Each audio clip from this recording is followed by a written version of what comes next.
Salut à tous, bienvenue dans ce deuxième Guitarlog. On va parler des points de difficulté sur Whole Lotta Rosie d'AC/DC. Comme certains d'entre vous le savent déjà, je me suis lancé comme défi d'apprendre durant l'année une dizaine de titres d'AC/DC et j'ai commencé par un de ceux qui est peut-être le plus compliqué, qui est Whole Lotta Rosie, sur lequel on a quelques enchaînements d'accords qui sont compliqués à gérer. Il y a aussi des choses qui sont compliquées à gérer au niveau solo. Donc on va voir tout ça tout de suite sans attendre. La première chose compliquée dans ce morceau, c'est les enchaînements d'accords sur la partie couplet. Donc, on va passer d'un La et on va jouer un plan qui est un plan blues classique, qu'on entend souvent de ce style-là. D'accord ? Sauf que sur la première partie qui est l'introduction, il va le jouer en plaquant les power chords complets, quasiment.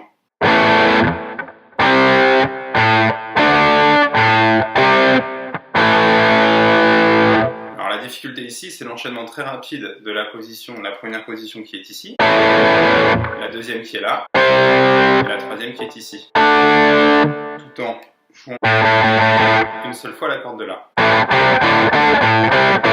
C'est cette rapidité d'exécution.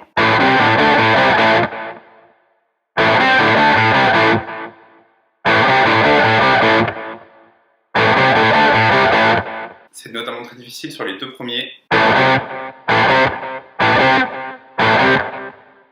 Ces problèmes de changement d'accord quand vous passez sur le couplet sont simplifiés parce qu'en fait Angus change et ne joue plus que les notes de base ici.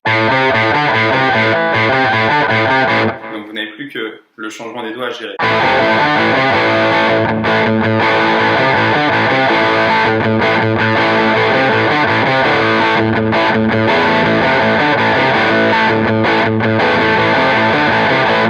Ok. Donc cette problématique de changement d'accord, on la retrouve également sur le refrain. Donc le refrain il fait.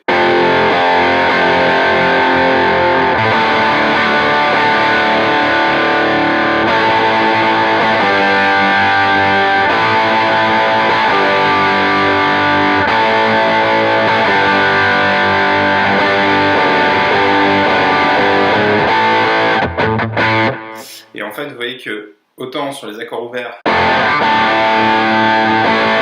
ne pose pas de problème. Par contre, quand vous passez du La au Sol, il y a un changement d'accord qui est très rapide à gérer. Alors, il est un peu moins compliqué que sur le couplet, pardon. On va quand même arriver à plaquer proprement l'accord. On a une intro.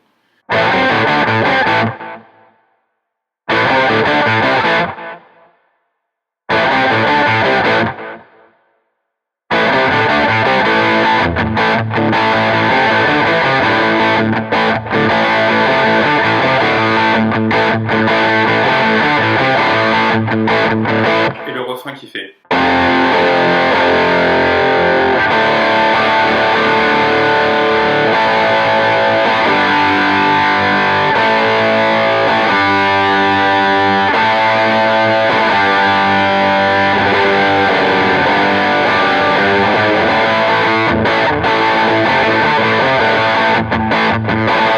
Et ainsi de suite. Et globalement, tout le morceau tourne sur ces deux parties, c'est-à-dire l'introduction qui va être reprise à un moment dans le solo, le couplet qui est celui-ci,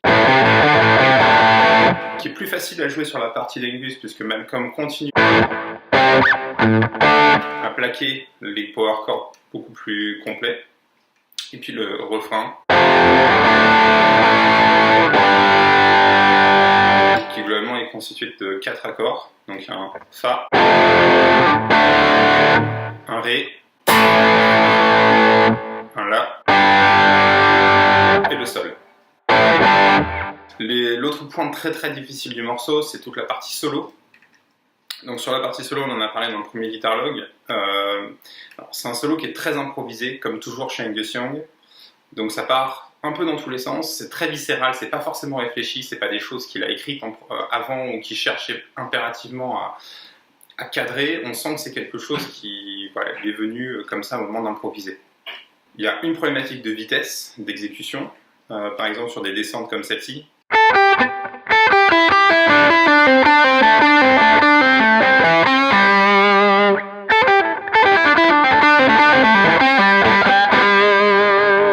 C'est très compliqué à choper, ça demande de répéter énormément de fois le solo, enfin en tout cas cette petite partie. Il y a beaucoup de positions différentes qui sont utilisées sur le manche, donc il y a toute cette partie pentatonique qui se joue ici. Il y en a une partie qui se joue à cet endroit-là.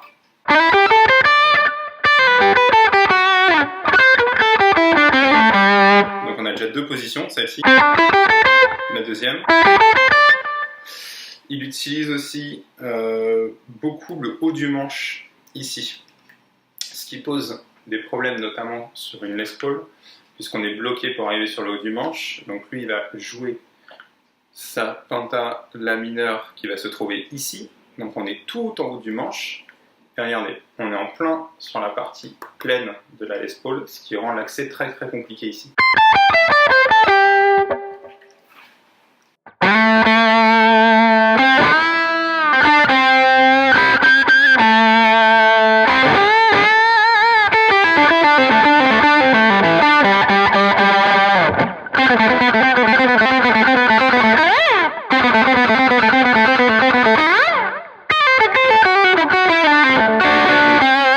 Vous voyez, c'est pas facile.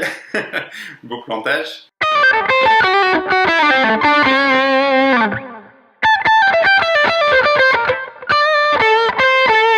Alors là, vous avez un exemple typique de la difficulté qu'il y a à venir chercher des notes très aiguës quand on est bloqué par le manche. Donc je vous le fais plus lentement.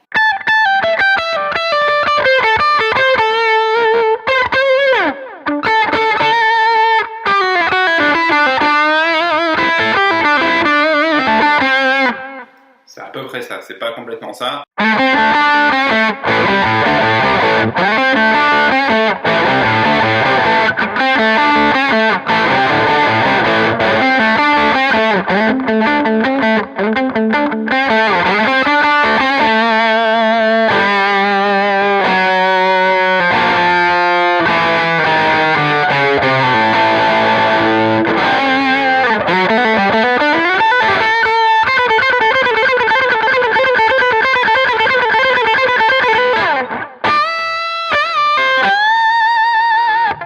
Il y a encore beaucoup de travail. Je pense que j'ai clairement sous-estimé la difficulté de ce morceau-là. Peut-être qu'il aurait fallu l'aborder beaucoup plus tard dans l'apprentissage des solos de Mengusson, mais maintenant que j'y suis, j'y reste. Pour finir, la dernière partie qui est très compliquée à gérer, c'est tout ce qui va se passer haut du manche. Donc, comme je vous le disais, ici, moi je suis bloqué. Si vous prenez une strat, par exemple, vous n'avez pas ce blocage-là, à cet endroit-là, puisque vous pouvez aller chercher vos aigus beaucoup plus facilement puisque vous voyez que le manche est plus accessible, ce qui n'est pas le cas du coup sur la Les Paul. On va éviter de se la prendre sur la tranche.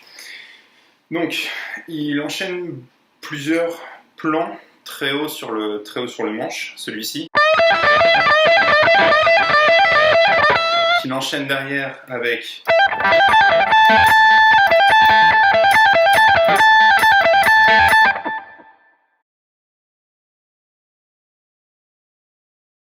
si je change de position, on va entendre à peu près ça.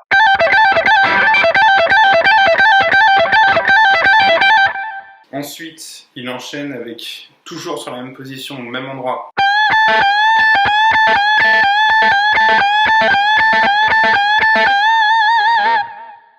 Et puis il fait quelques trucs un petit peu bizarres ici, type des descentes. Ensuite, il enchaîne avec des double stops qui sont faciles à gérer pour le coup.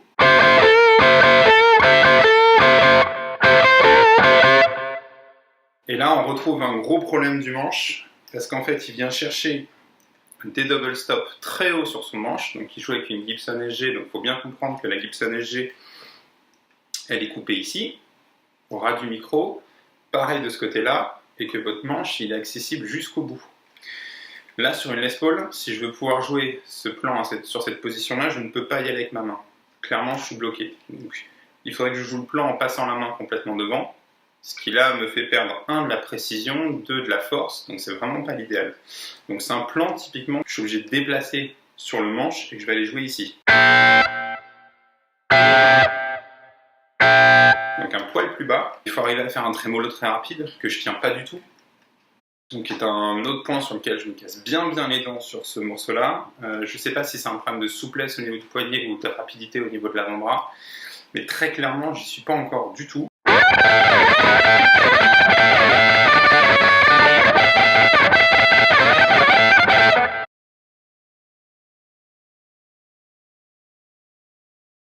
Et puis, il termine avec... il reprend un peu ses plans ici.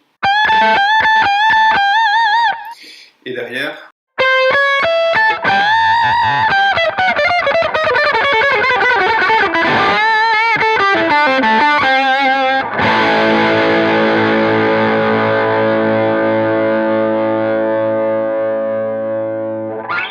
Pour récapituler, il faut travailler les changements d'accords, que ce soit sur le refrain, que ce soit sur le couplet,